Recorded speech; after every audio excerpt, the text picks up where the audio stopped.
Can you hear me?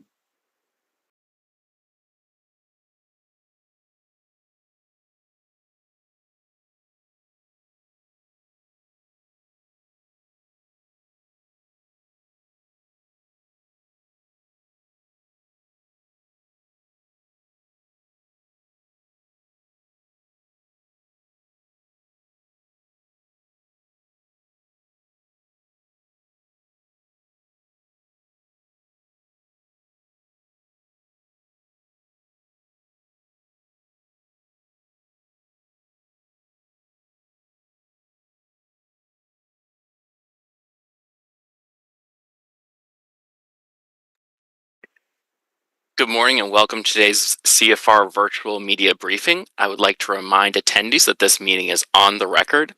To ask a question during the Q&A period, please click on the raise hand icon on your Zoom window. When you are called on to speak, accept the unmute now prompt, then proceed with your name, affiliation, and question. Your video will remain off, but your microphone will be unmuted. Thank you, and Ambassador Froman, over to you. Oh, well, thanks very much. Thank you all for joining us to discuss the strikes on Iran over the weekend. I'm delighted we were able to pull this together for our friends in the media, as well as our corporate and individual members of the council. As we head into this, a number of questions are top of mind. How far did these strikes set back the Iranian nuclear program? How will Iran respond? What will be the reverberation around the Middle East? What are the prospects for any diplomacy going forward? How will it impact U.S.-Israel relations? And more broadly, will these strikes bolster President Trump's credibility, and how might it change the international system? We're privileged at the Council to have a deep bench of experts on the Middle East and nuclear security issues to get at these questions. You'll be hearing from Max Boot, Jean Kirkpatrick, Senior Fellow for National Security Studies, Stephen Cook, Eni Enrique Mate, Senior Fellow for Middle East and Africa Studies, Dana Poneman, Senior Fellow, former Deputy Secretary of Energy, and Ray Takei Hasib J. Sabag, Senior Fellow for Middle East Studies. We're also very lucky to have Farah Pandith, a Senior Fellow and an expert in the region in her own right, as our moderator for this conversation. And I would just add that our expertise extends beyond those on the call, including Elliot Abrams, Senior Fellow for the Middle East, and Ed Hussein, Senior Fellow, as well as many others who are writing on this issue. So I hope you will continue to look to the Council as a resource on these and related stories over the coming days and weeks, and we stand ready to be supportive and helpful to you in any way that we can. And with that, I'll turn it over to Farah. Good morning to everybody. It's a pleasure to be with you. Dan, I'd like to start with you and talk about the tactical component of what we have witnessed in the last few days. President Trump, in his address to the nation on Saturday night, said that the objective was the destruction of Iran's nuclear program. But others in his administration have since framed the objective in a less maximalist way as the delay or severe damaging of the program. If you could comment on what we know about what the U.S. has said it's achieved and what's the latest. Well, we had following briefings, of course, from the Secretary of Defense and from the Chairman of the Joint Chiefs of Staff. What's clear is that in military terms, it was a very successful raid. The planes evaded detection. They evaded any enemy fire. They dropped 14 of these massive ordnance penetrators on the two major enrichment sites, Natanz and Fordo. According to General Kane, they performed extreme damage, severe damage to those sites. They had 24 Tomahawks then hit the Isfahan site. That's where the uranium conversion from a solid to a gas that allows it to be enriched takes place. But as General Kane said in his briefing, it's literally early days. Way too early to make a confident bombing damage assessment. So frankly, at this point, there's a lot more that we don't know than we do know. Clearly, the facilities that have the machines that enrich uranium and spin that material around have been severely damaged. What's left? What has happened to the actual 60%, 400 kilograms, 9 or 10 bombs worth of 60% enriched uranium product? We don't know where that is. There's been a lot of speculation in the press that trucks may have carted it away, but I think it's going to take some time, Farah, before we really know with any great precision what actually has been hit and what's left. So what does that mean for the other sites in Iran, the 30 plus sites that are throughout the country? Good question. So, as they say, you don't know what you don't know. And the problem with these kinds of facilities, and of course, Fordo itself was not known for quite some period of time, as we all know, is you can hide these things in caves and places, and there are sites that are known, and there are sites that they may have that we don't know about. That's one of the most challenging aspects about the whole nonproliferation regime. We have this really wonderful International Atomic Energy Agency, which is extraordinarily thorough, and they've got very great expertise. But if they don't have access to sites that have not been disclosed and they can't find out about them through other countries assisting them, then we can actually be a lot in the dark. Think of North Korea. There's a country where there's just a lot that went on that we never knew about until it was too late. So bottom line fare is there's probably a lot going on at those other sites that we just don't know about. One last question before we turn to Max. Just because the audience is very broad today, we have both press and members and others. Could you just remind us the last time anyone actually inspected these sites and what we have for the last knowledge, rational knowledge piece here? Yeah, well, the IAEA inspectors have been there, and Director General Grossi in May, just a few weeks ago, gave a very thorough report to the Board of Governors, and it was a troubling report in which he disclosed that they're not cooperating, and I'm sure that was one of the factors that led to this decision. But the IAEA has been there, and of course, Director General Grossi has been commenting and reporting to the Security Council subsequent to these events as well. Great. Max, I'd like to turn to you, and I wanted to talk about the military component of this. President Trump said that he'd worked closely with Israel throughout the planning and the implementation. The U.S. military in the last 24 hours, the operation has been called by all accounts flawless. I'm just curious, was it flawless? And also, how should we be thinking about the U.S.-Israeli military coordination on the events of the last 10 days and what's happening now? Well, I think the operation was tactically flawless for sure. I mean, the airplanes the strike package got in, got out, probably hit their aim points, but we don't actually know what the consequence of all that is. As Dan was just saying, it's going to take some time to figure out how much damage they actually did. And it's quite possible, I mean, I'm not saying this is likely, but it's quite possible that the attack could actually backfire if Iran retains enough highly enriched uranium and enough capacity to weaponize it, that it actually uses this attack as an impetus to acquire a nuclear weapon. At that point, nobody's going to look back and say, wow, what a tactically flawless strike, how great. It really depends on what the second and third order consequences are, which we're not going to know for some time. But clearly, to your other question there about the Israeli-U.S. coordination, obviously it was very tight. I mean, even just to have U.S. and Israeli aircraft operating in the same airspace requires a fair degree of coordination. And from all accounts, that's been a very tight relationship on the military side with General Eric Kurilla, who's the current head of U.S. CENTCOM, has very close ties with his Israeli counterparts.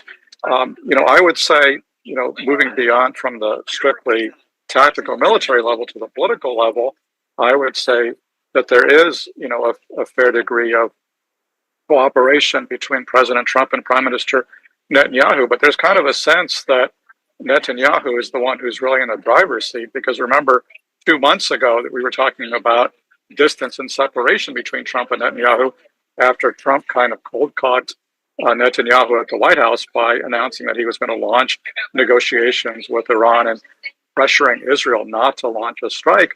And it's going to take a while to figure out everything that happened behind the scenes.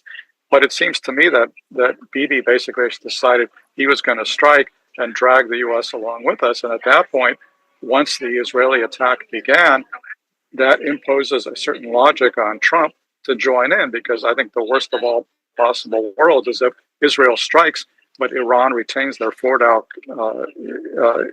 site, and so they retain a lot of their nuclear program. That's definitely not in the U.S. interest. So I think there's no question that there is a tight relationship, but it really consists of Netanyahu in a leadership role and kind of dragging Trump along, reportedly in part because Trump is so impressed by the initial success of the Israeli airstrikes, he was more willing to join in and help.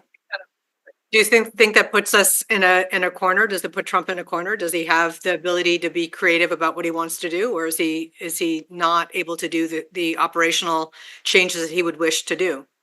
Well, I don't really know what the imagined end state is here for either Israel or Iran. I mean, I think in terms of military objectives, the best case scenario is we're going to set back the Iranian nuclear program for maybe a few years, which is less than what the JCPOA achieved in 2015. But at the end of the day, nobody imagines that this will permanently bar Iran from acquiring nuclear weapons. The question is, okay, if you've set them back and you've bought some time perhaps for yourself, and even that's not clear, but assuming you have bought that time, what do you do with it? I mean, what is the goal here? I mean, are we going to be able, I will defer to my colleagues Ray and Steve on this, but is this really going to make the Islamic Republic more likely to negotiate a more binding agreement or not? I think that's kind of the question that we're facing. Otherwise, we're locked in this kind of perpetual war with Iran where, every time there's any detection of any advance in their nuclear program, then, Israeli aircraft are going to wind up having to bomb again. Your Washington Post article was outstanding, and I recommend it to everyone. But one of the things that you said was that the consequences of this are uncertain. And, as you have watched the reporting in the last 12, 15 hours about potentially Trump declaring on Truth Social sort of this deep fake of what he's going to do, it gave the Iranians an opportunity to think more creatively about what they want to do. How do you see, with everything that is moving in real time, this concept about being uncertain? Where's the political dimension of this? If in fact Bibi is the one who's running the show here. I mean, these are all great questions. I'm not sure that there has been a carefully thought out end game here. I'm not sure that there's a strategy for translating tactical gains into political gains. I mean, Trump tweeted about unconditional surrender. I don't think that's going to happen. There's been talk from Prime Minister Netanyahu and others about regime change. We've had a lot of senior U.S. officials saying, no, this is not about regime change. Then President Trump takes to Truth Social and says, yes, this is about regime change. I mean, I think we have to make our goals as realistic as possible. And while we would all love to see regime change, I don't think that's a realistic goal in bombing Iran. A realistic goal is to try to get the Iranians to agree to a more restrictive nuclear accord in which they give up any ability to enrich uranium. And even that's going to be a tall order, but I think we need to keep it on the achievable, not on what we'd love to see happen, but have no strategy for achieving. Great. I want to turn, you mentioned sort of the diplomatic angle in a bit, and Stephen, I'd like to turn to you on the diplomacy part around what Max was just talking about. The administration has voiced its hope that these strikes will bring back Iran to the negotiating table, this time with a genuine commitment to making peace. Vice President Vance's comments on Meet the Press yesterday seemed naively devoid of the Iranian perspective, dismissing Foreign Minister Araghchi's comments that the U.S. has blown up diplomacy. I have two questions for you. One is that, what has changed? Why did Trump do this after 5 rounds of talks with the Iranians? And then I'll follow up with you about the sort of the more regional response.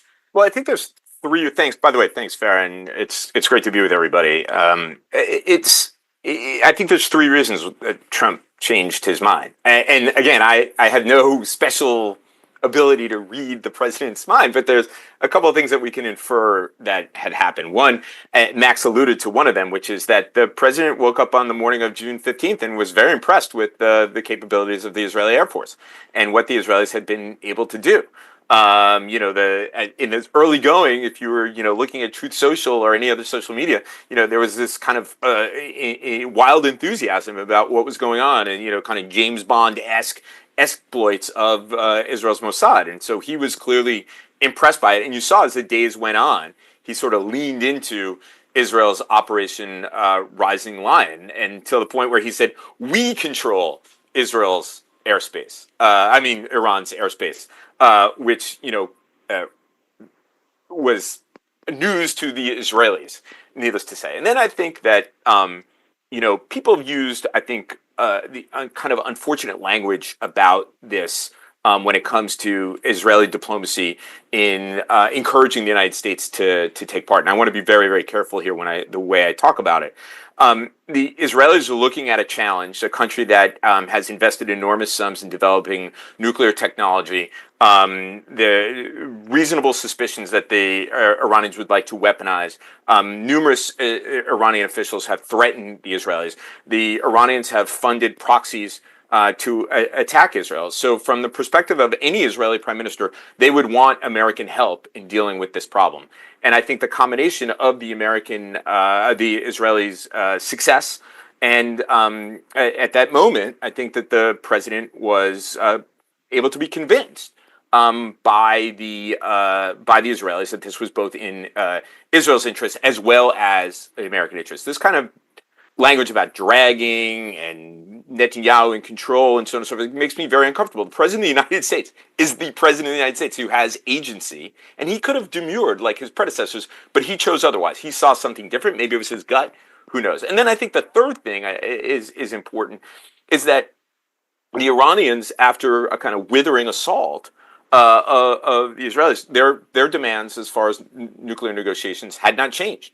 I think they never believed. They believed Taco. Trump always chickens out. They never believed that the president would pull the trigger, and he did. And so, but they remained steadfast in their basic demands. And I think those are the things that sort of changed between, let's say, June 13th and Saturday, or whenever the president gave the order for Operation Midnight Hammer.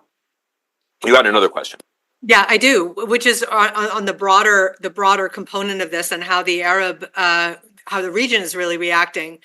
So I'd like to hop into that. But Max, before I do that, Max, do you want to respond at all to what Stephen said? I mean, I don't disagree with what Stephen said. I mean, but I do think it is the case that Netanyahu figured out how to get Trump to the place where he wanted to be, and I think he gambled with the Israeli airstrikes, because at that point the signals Trump was sending was that Israel should not do this, but at least there was kind of at least a yellow light. But I think Netanyahu gambled that if Israel started this war and had some success early on, that rather than trying to shut them down, Trump would join in. And I think that gamble was vindicated. And you're right. I mean, ultimately, Trump is going to do what Trump is going to do for his own reasons.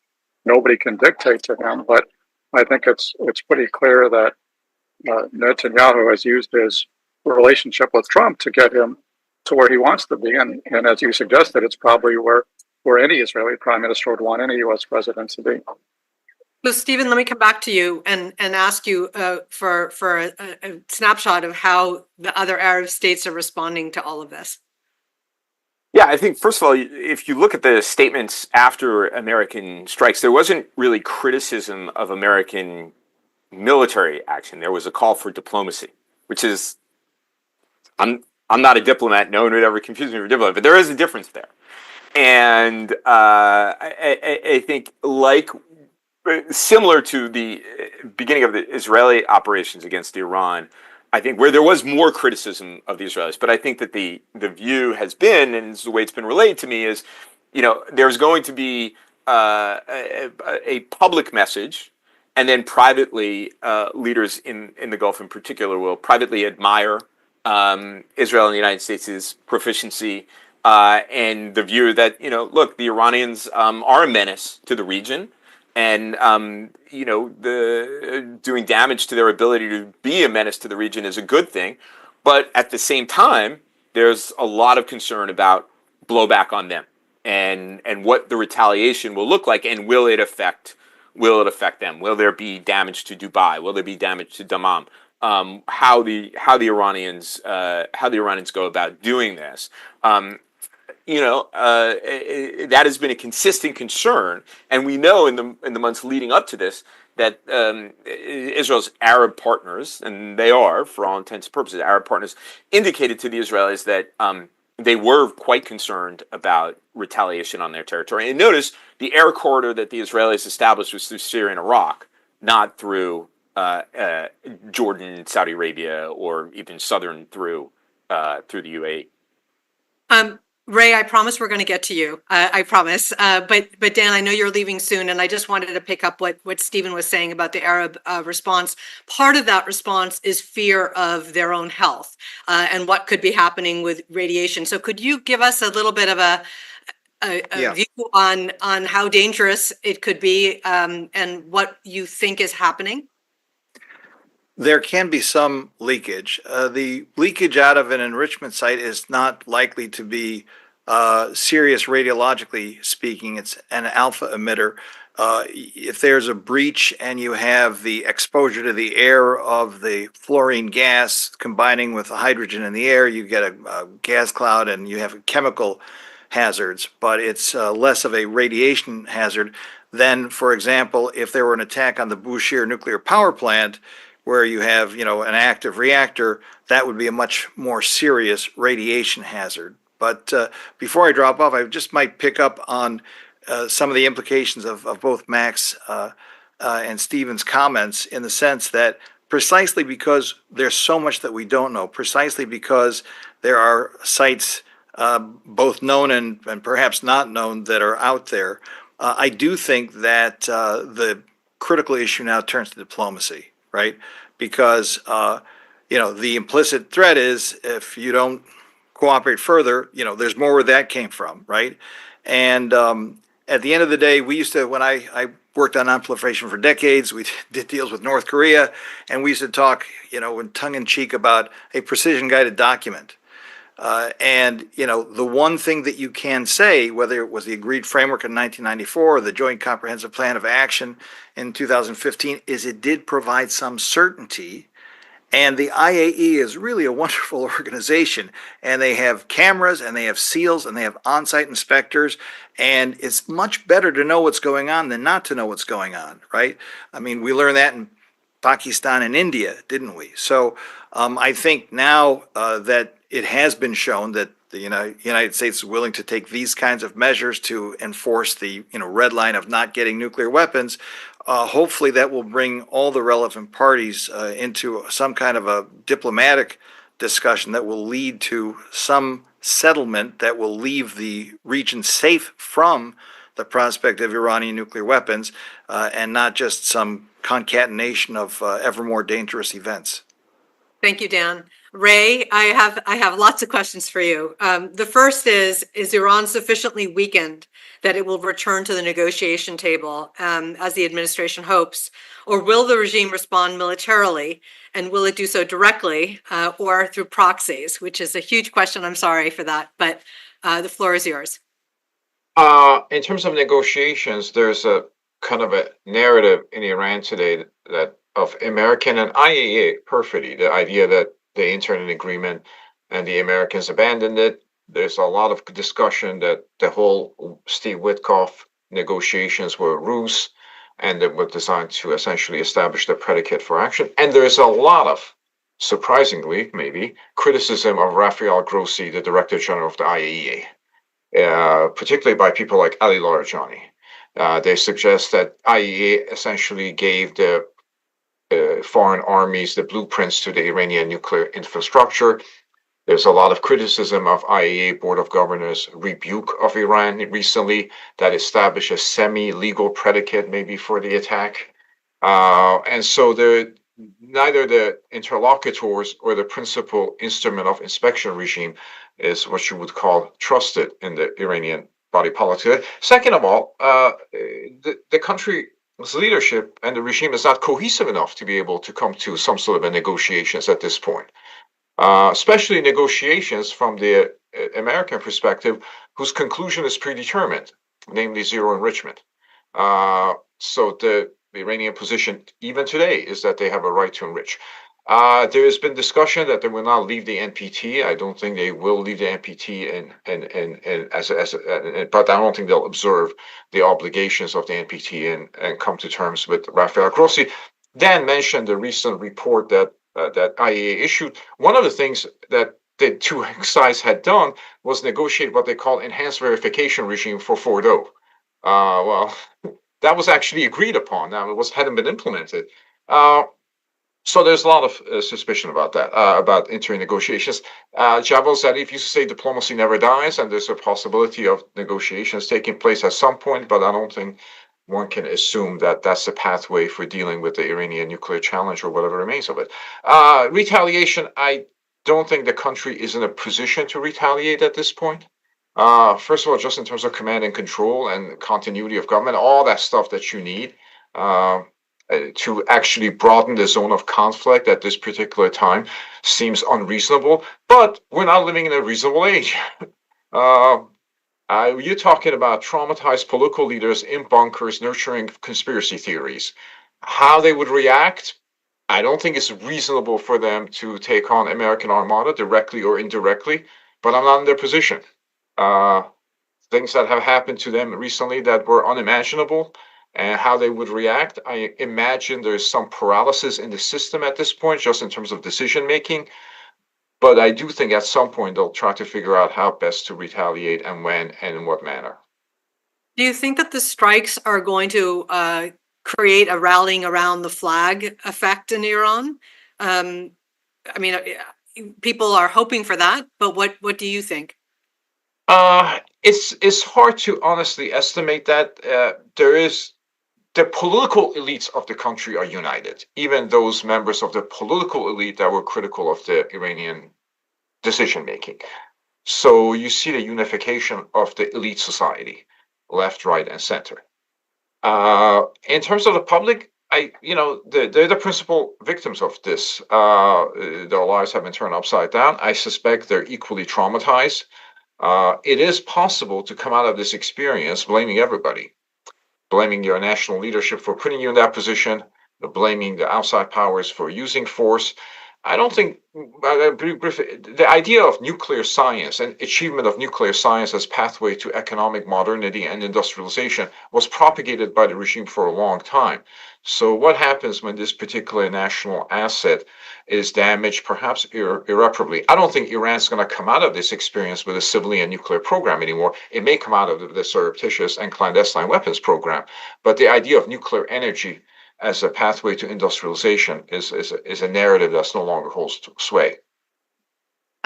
We're going to, in a few minutes, go to questions. I have a lot more, but I see Max is in his airplane seat already. And so I want to just, before we go to the questions, allow the panel, if there's anything you want to comment on that we haven't directly addressed, please just raise your hand and I'll call on you. Yes, please, Dan. Can you hear me? Yes. I just want to say one thing. I did see the comments from Larry Johnny about Director General Grossi. That's extraordinarily dangerous and unjustified. I just think the records show, and I think probably all the people on the line know, that the IAEA has been an extraordinary organization in Iraq, and what Grossi has done in undergoing fire in Zaporizhia has been nothing short of extraordinary. So it's an obvious scapegoating kind of comment, but a dangerous one. And I think just everyone should know that the IAEA is extraordinarily scrupulous in the work that it does. And it reminds me a little bit of the case, I think Bertrand Russell criticized JFK at the time of the Cuban Missile Crisis, and JFK said you should criticize the person who was stealing the cookies, not the person who caught them with the hand in the cookie jar. So the fact that the IAEA was doing its job and called out the fact that Iran was in fact violating their safeguards obligations and so forth, that's what they should be doing, and they should not be scapegoated because of that. And we need to be very careful to protect the IAEA and its integrity and the safety of the people who do that extraordinarily important work for all of us. Max, did you want to say anything before you take off? Well, I mean, I'll just say that I do think that the long fuse to the current conflict was really lit by President Trump in 2018 when he exited the JCPOA, even though the evidence was that the Iranians were abiding by it. And at that point, he said that he wanted to negotiate a stronger agreement. And unfortunately, we still have not negotiated that strong agreement. And so now we have military action and this new war with Iran. And I think my hope, and I think everybody's hope, is that somehow this military action can lead to that stronger agreement with Iran in a much weaker position. But it very much remains to be seen, because I think as Ray said, I mean, there's even a big question as to whether the Iranians have their act together enough to even negotiate an agreement at this point. And certainly, I think Ray and Stephen can probably talk this more than I can, but I do think that the clerical regime is one that rules by fear, and they can't afford to be unconditionally surrendering. And so I think it creates a dangerous dynamic. But I think basically we're still, at the end of the day, despite the initial success of the military action, I think we're still groping for that diplomatic solution, and I think, we had one that was admittedly imperfect and limited, but at least restrained the Iranian nuclear program in 2018. And now I think the question remains whether we can get to something stronger. I have two quick questions before we turn to Sam for the audience. Stephen, I wanted to bring in Israel and wondered if you could comment on when you think the strikes are going to end and the perspective from Israel. And then Ray, I also wanted you to comment on what the U.S. administration ought to be thinking about that they haven't vis-a-vis Iran. So let's first go to Stephen and then to Ray. First, I just want to say that this is not how I imagine Max Boot travels, but it's totally fine. Look, I've had, contact with some official circles in Israel. Still my private jet from Qatar. Look, I think the Israelis, the Israeli chief of staff Eyal Zamir made a statement before the American strikes, telling the Israeli people that they should be prepared for a longer conflict. Privately, the IDF, which has been providing briefings to folks like me, have said things like a week ago that they had about what they estimated a week left on their target list, and that when they exhausted that target list, they will wait for direction from the political leadership. They've recently said that they now have a number of days left, which is sort of consistent with what they originally said about 2 weeks. If you notice, the targets that they went after today was Fordo, as well as those parts of the Iranian state that are dedicated towards political and social control, besiege headquarters, a variety of other things along those lines. So I think the barely implicit goal here for the Israelis is to weaken the regime and hope that the Iranian people take matters into their own hands. Israelis, I tried to keep up with just Israelis who I know. Their view is, first of all, this has been an extraordinarily scary situation for them. The ballistic missiles are different from rockets from Hezbollah and Hamas, and it has made an impression on people. And there's been death and injuries, less than what the IDF and the Homeland Command had suspected, but still, it's quite scary. And so their view of the American strikes on Fordo, Natanz, and Isfahan has been, we hope this is the beginning of the end of everything, that we can live not under the threat of Iran's nuclear program, and that it will finally provide an opportunity with the Iranians weakened for the Israeli government to bring hostages home and bring this terrible situation in Gaza to an end. That is where they are responding to. There is a certain stiff upper lip aspect of it, but I think that there's a lot of political support for what Prime Minister Netanyahu has done in Iran, and a tremendous amount of support for what the United States has recently done, which is in stark contrast to the way in which Israelis have come to view their morally ambiguous at best operations in the Gaza Strip. Thank you. And Ray, what should America be thinking about that they haven't thought about in terms of tactical proficiency and strategic success? First, this is exactly the way I envision Max traveling. Dan is the one with private jets. So just get that. Let's get that sorted out. The position of the international community today actually is zero enrichment. When Abbas Araghchi met his European counterparts, their position was zero enrichment, proscribing indigenous enrichment. That wasn't a European position the day before Israeli attack. That wasn't having the international community's position since the advent of the Joint Comprehensive Plan of Action. So that position seems to be quite maximalist. I would say, in assessing the situation in terms of the administration should obviously work on force protection and other means like that. That seems obvious, but we tend to forget in situations like that other countries have politics, and their politics tend to be volatile at this point. I don't know if Ali Khamenei can actually impose a consensus on the system. He may, if he physically survives, he may continue to become a leader, but he certainly will not be supreme. And while a lot of people are looking at a challenge from the population, from the larger society, he has to be concerned about the challenge from the right. The right means the elements of Revolutionary Guard and others who essentially been saying since the Israeli attack on Gaza, that if Prime Minister Netanyahu changes the rules of the game, so should we. And there was actually loud calls for nuclearization of the program, which he seems to have resisted. So he's in a lot of trouble with his core constituency that he needs now for maintaining power. I don't know if this system can come together at this point and actually offer a zero enrichment proposition. Zero enrichment, they rejected it. They took a considerable degree of economic penalties because of that, and now they've been bombed. So I don't know if coming out of that, Ali Khamenei has sufficient stature or authority to impose that kind of a maximalist demand on his constituency. By the way, when we say negotiations leading to zero enrichment, that's kind of a capitulation. That's not negotiations. That's essentially you go in and accept the surrender terms which have been offered to you on social media platforms. I don't think Ali Khamenei can survive that politically if he does that. Thank you so much, Ray. I'm going to turn it over to Sam, who will give us instructions on asking questions. Thank you so much. Ladies and gentlemen, as a reminder, to ask a question, please click on the raise hand icon on your Zoom window. And when you are called on, please accept the unmute now prompt and proceed with your name, affiliation, and question. And we particularly welcome questions from members of the media.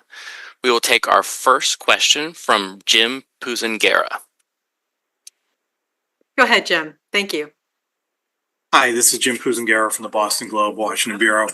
This might be outside your expertise in terms of potential retaliation, but I'm wondering how likely are Iranian-backed terrorism attacks, cyber or conventional, in the U.S. in response to these strikes? And if there's any concern, given that the Trump administration has reportedly shifted counterterrorism resources the past several months to immigration enforcement, about our ability to detect and deter those sort of attacks?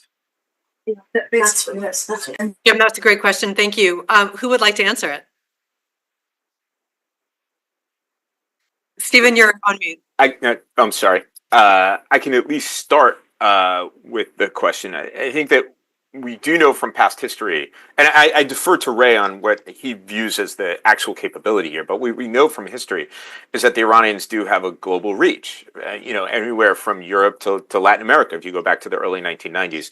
And the capability, the Iranians are the people that they pay to do a lot of damage to people.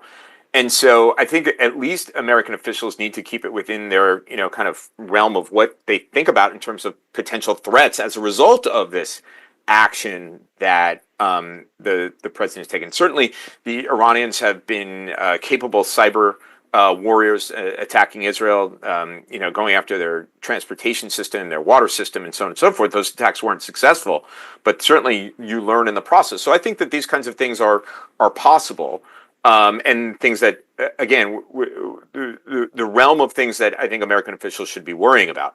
I only know about what's gone on in the federal government from what I read from in papers like the Boston Globe, and so that worries me. If all of those resources have been shifted to immigration enforcement, that we aren't paying attention to these threats that may be upon us, whether that's realistic or not. I don't know, but that seems to me there's a history of the Iranians doing these kinds of things outside of the Middle East, and it seems to me, based on what I read, that we are less prepared than we were as a result of the focus on immigration enforcement. If you'll permit me, as moderator, and it's my hometown paper, so I just want to say one thing to add on to what Stephen is saying. The CP3 office at DHS has been, it's now run by a 22-year-old. The grants that are partnership grants on the grassroots level with American NGOs that are looking at the ideology and what is inspiring have been closed down. So to me, the threat level in the United States around the ideological implications of both Gaza and what's happening in Iran is really important for us to look at through the CT perspective. Ray, did you want? Yeah, I'll just say one thing. Stephen is correct about the capabilities, although I think they're diminished. At this particular point, the principal concern of the Iranian security services would be profound counterintelligence cleansing of the system. As tactically brilliant as Israelis are, they couldn't have done this without a lot of domestic accomplices. So that's the first thing that happens. But whenever you begin to purge your security services, that essentially engenders hostility, suspicion, and so that creates further paralysis in the system. But the first challenge of the day is, how did this level of penetration come? And this is not the first time Israelis have done this, and they have to kind of sort it out. Now, the real answer to that question, where Israelis are able having this kind of penetration because there's so much dissatisfaction with the regime. But that is not the answer they're going to come to. Max, do you want to say anything before we go to the next question?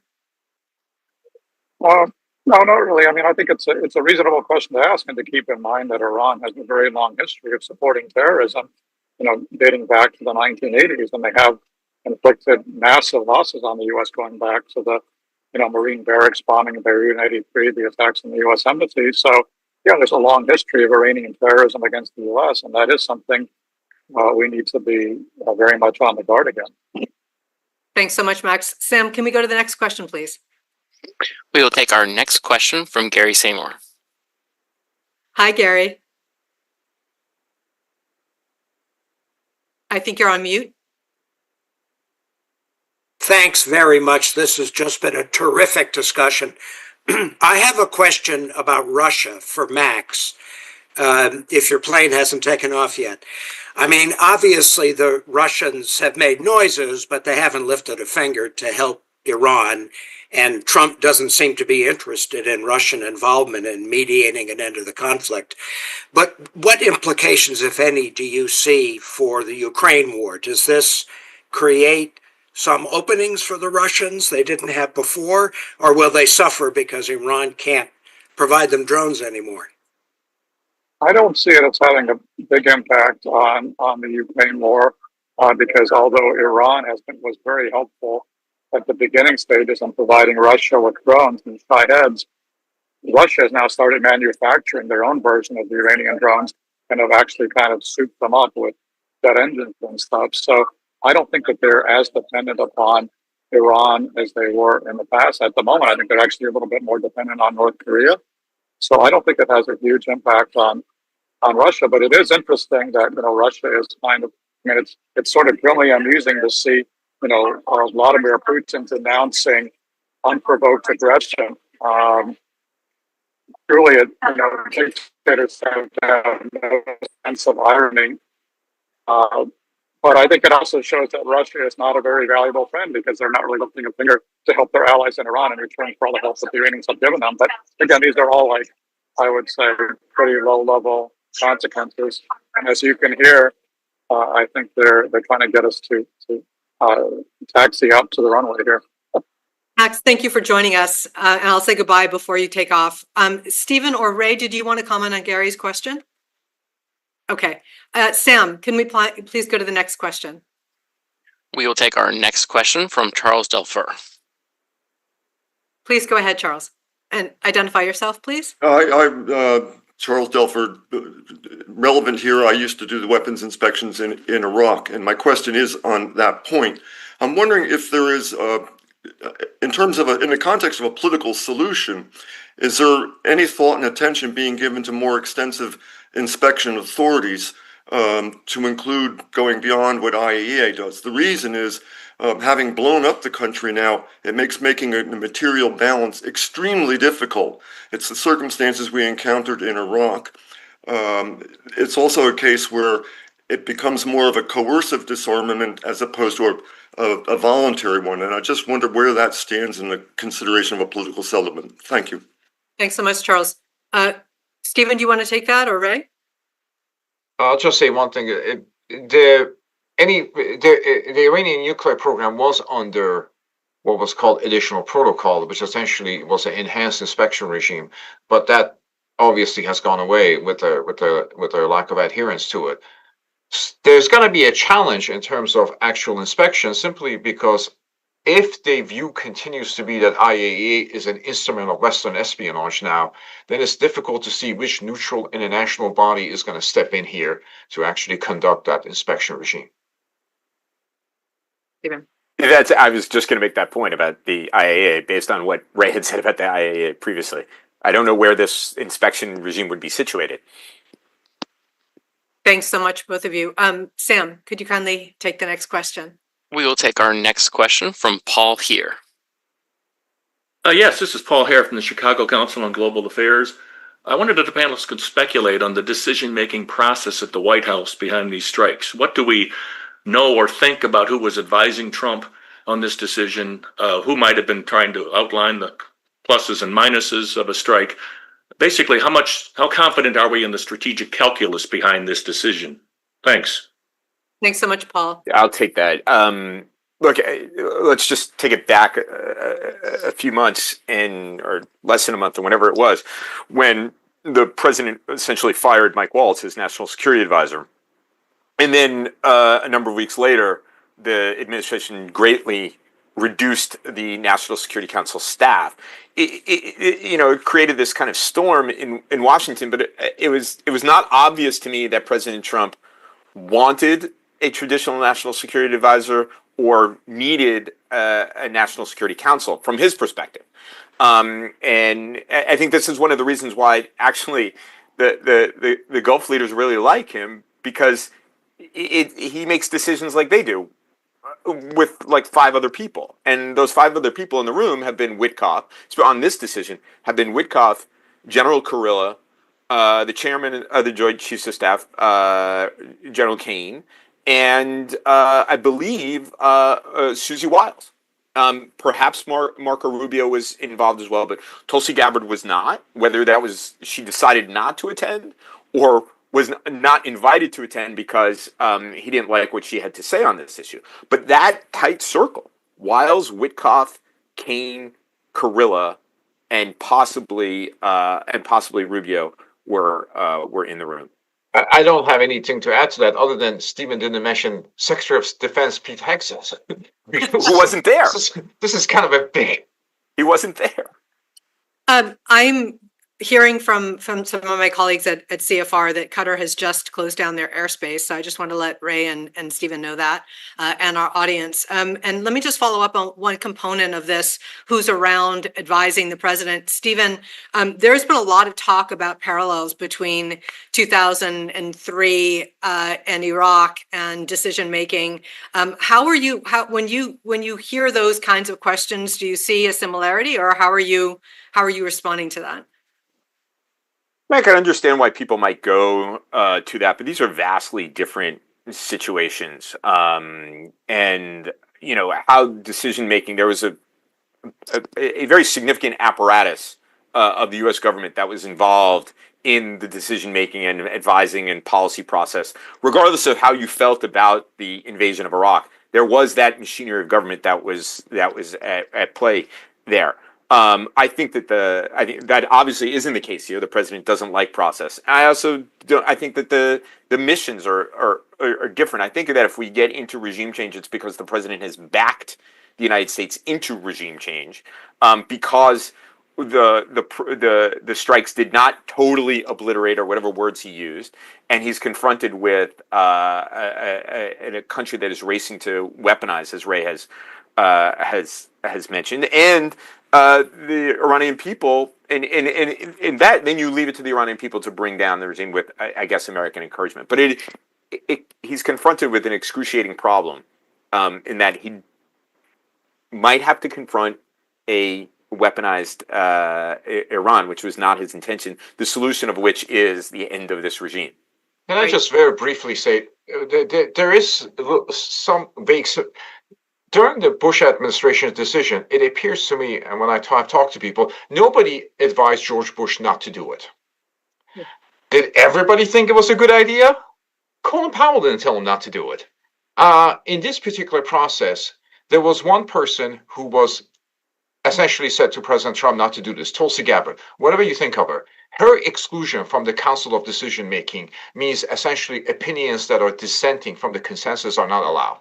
That is not a good thing for decision-making process. then essentially means that the permission to enter the room, you have to first have agreement and not necessarily criticize or dissent from the decision making. I don't know why that should surprise us, knowing what we know about the president's style. It's an excellent point, Ray. Thank you. Sam, I'm going to turn to you for the next question. We will take our next question from Serge Schmemann. Great. Yeah, hi. Great discussion. Thank you. I had a question basically for Steve. You discussed the goals that Israel and the United States have, which are not entirely the same.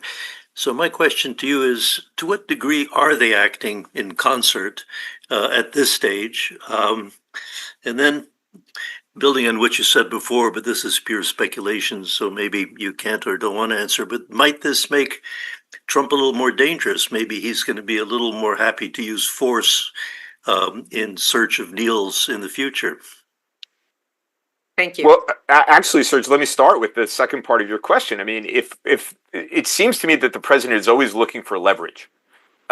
He's the master deal maker, and you need the leverage to get the deal. So if he believes, and that may have been part of his thinking here, is that this will give him leverage for diplomacy and to get the better deal. That's where we get to your first question, where there may have been extraordinary IDF, U.S. Armed Forces cooperation and precision, and Israelis and Americans operating in the same airspace. It is not at that level where there is going to be differences. It's where the president says, "Oh, now I have more leverage with the Iranians. Let's get a deal," and that deal may not be something that sits well with the Israelis, which also gives you another sense of why they themselves went after Fordo today. I think it's one. Whatever their view is of the effectiveness of the American airstrikes, and also to send a signal to everybody that they went into this as an Israeli operation pursuing Israel's interests, and they'll finish it that way. Ray, did you want to comment on that? Okay. Sam, if we can go to the next question, please. We will take our next question from Jonathan Hilsinger. Great. Hi, thank you. Yeah, this is Jonathan Hilsinger with the Department of Defense. My question is, short of capitulating for Iran, the window of opportunity for diplomacy here, if the United States is going to search for a deal, what levers does the president have to bring Israel to the negotiating table, who has basically said that they are not willing to accept a nuclear program and has actually taken military force, initiated this military conflict to achieve that end? Great. Thank you, Jonathan. Stephen, do you want to take that? Yeah, I don't think that the president. I mean, in theory, the president can use leverage, but if you don't use leverage, you don't have it. And so he could, there's a whole range of things that he can do, but clearly, he's not prepared to do that. And the Israelis, as I was articulating before, will not be satisfied with any kind of deal unless their interests are met. And I haven't seen a deal yet in which they are satisfied. And again, you can understand that if you're sitting in Tel Aviv and the Iranians are developing a nuclear program that you have every reason to believe they're going to drive for weaponization, and they have funded all of these groups that have sought to attack you, and that you believed up until October 7th, 2023, your deterrence would work, and now you have to believe people when they say they want to kill you. So this is a major complication in the U.S.-Israel relationship. And it has been a complication in the U.S.-Israel relationship. It has been accentuated since October 7th, and that first the Biden administration, then the Trump administration wants deals, and the Israelis want victory. It's Prime Minister Netanyahu himself said it on October 9th, 2023. We're out to change the Middle East because that will be better for our security. Ray, did you want to comment? Okay. Sam, can we go to the next question, please? We will take our next question from Gray Hepner. Terrific. Hi, Gray Hepner, U.S. Army officer, retired. I wondered if you could speculate further on the instability of the Iranian economy and populace in terms of whether they might at some point be driving force for concessions or regime change. Thank you. Thanks so much. The Islamic Republic has, for past 46 years, always faced a popular insurrection almost ritualistically and on calendar. 2017, 19, 22, there will be another opposition group at some point, triggered by events that are almost impossible to predict ahead of time. The question, therefore, will be, can a weakened regime be able to deal with that more effectively?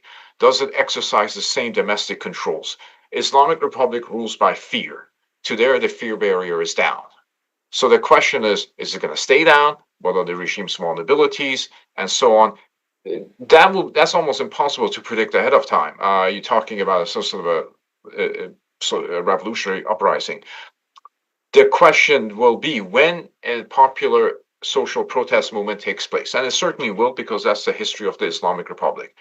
How will the regime be able to deal with it in the aftermath of what is largely perceived as losing wars? Losing wars abroad doesn't help you at home, particularly because your authority is based on your strength and your valor and so on and so forth. So we'll see. Ray, if Khamenei is dead or he dies soon, there Yeah. is a plan of action. So could you comment a little bit about what happens next?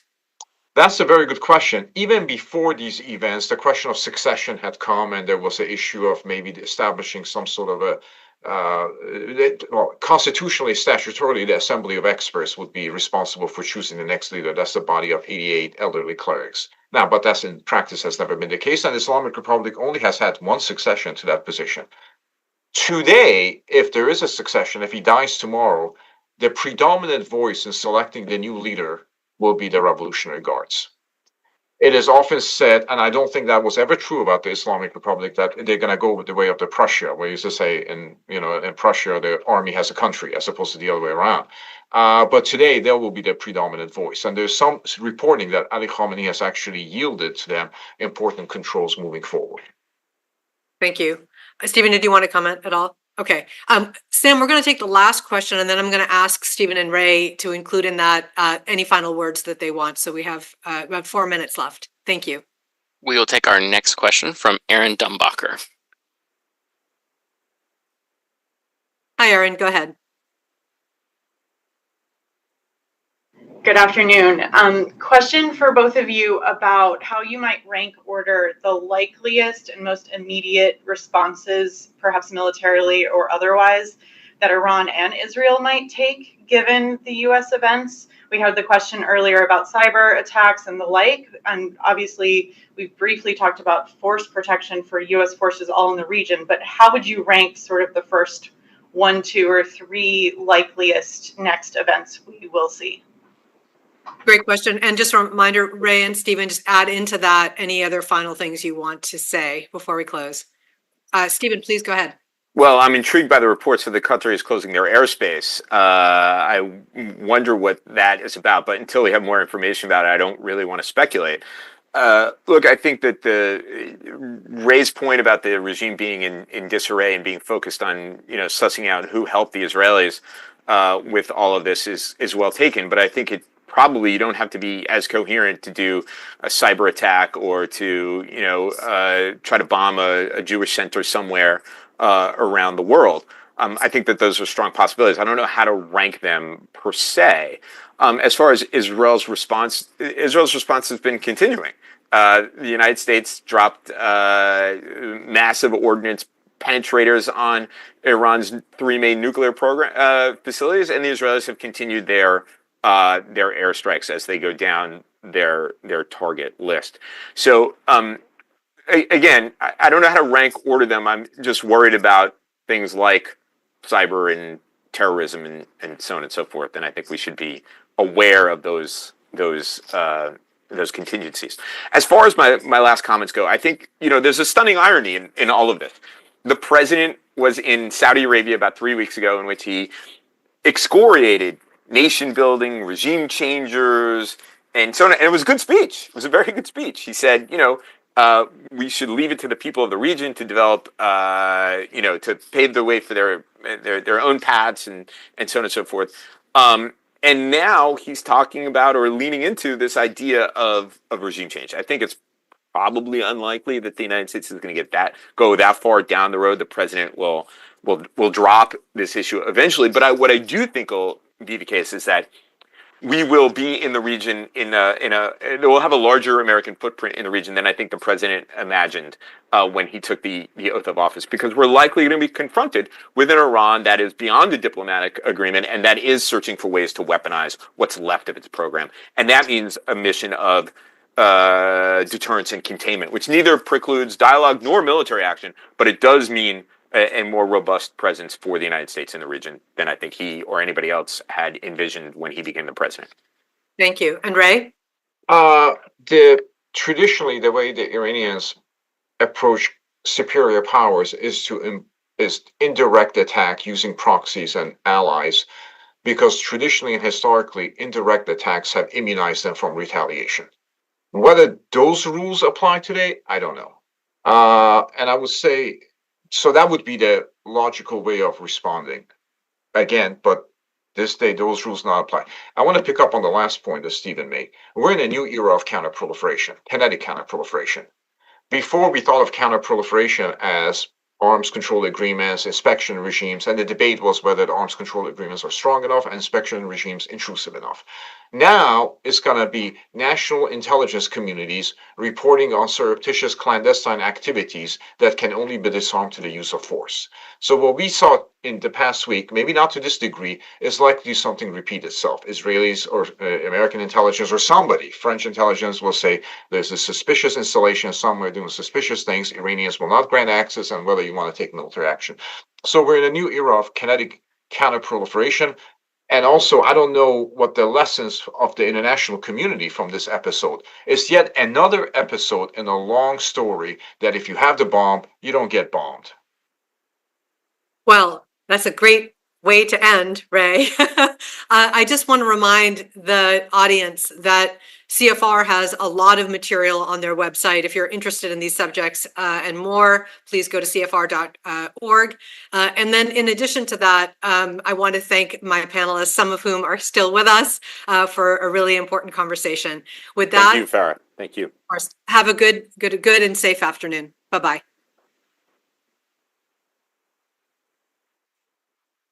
At this time, you are welcome to disconnect from this virtual meeting.